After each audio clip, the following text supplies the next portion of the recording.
the thing we think about in the future is the idea of multiple identities being expressed in the way that we work and the way that we show up personally. And here's what I mean by that.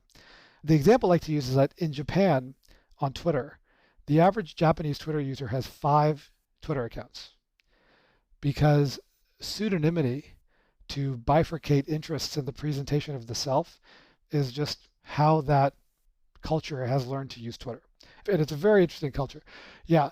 And we're starting to see that in the US, I would say, and in the Western cultures, because you have a certain sort of dynamic on Twitch and you have a certain dynamic on Twitter and you show up a certain way on Facebook. And so we present different parts of ourselves in these different ways.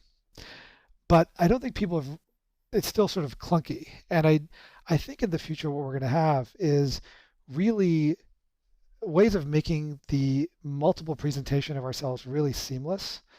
I think on the consumer side, on the social side, avatars are going to become a major way that human beings represent themselves to the world in digital means across the traditional social platforms like Twitter that we all know and love today, but also on emerging social platforms that'll grow and scale, and the emergence of Roblox and Fortnite and stuff like that all sort of speak to that.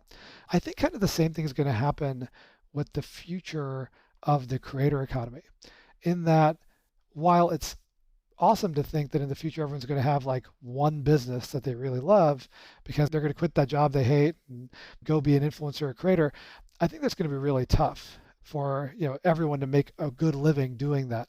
I think much more likely is we'll see the rise of easy ways for human beings to express different parts of themselves to small degrees on different platforms and cobble together multiple revenue streams, all of which feed the multiplicity of their soul and their self-actualization.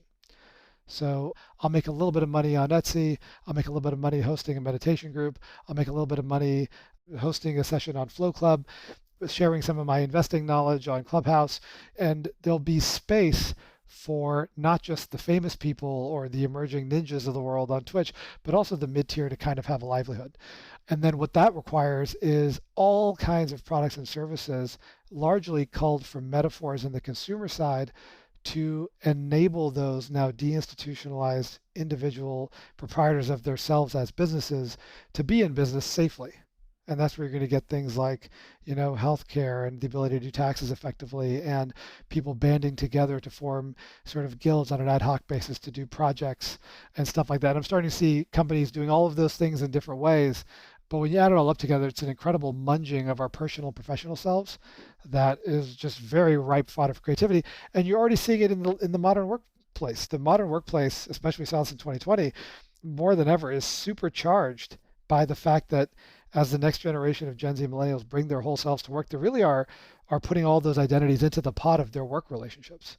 And it's a real challenge for the modern CEO to be able to manage all that. So anyway, it's a heady time, I think, for consumer companies. And if anyone wants to talk about anything in that world, we are, doors are open.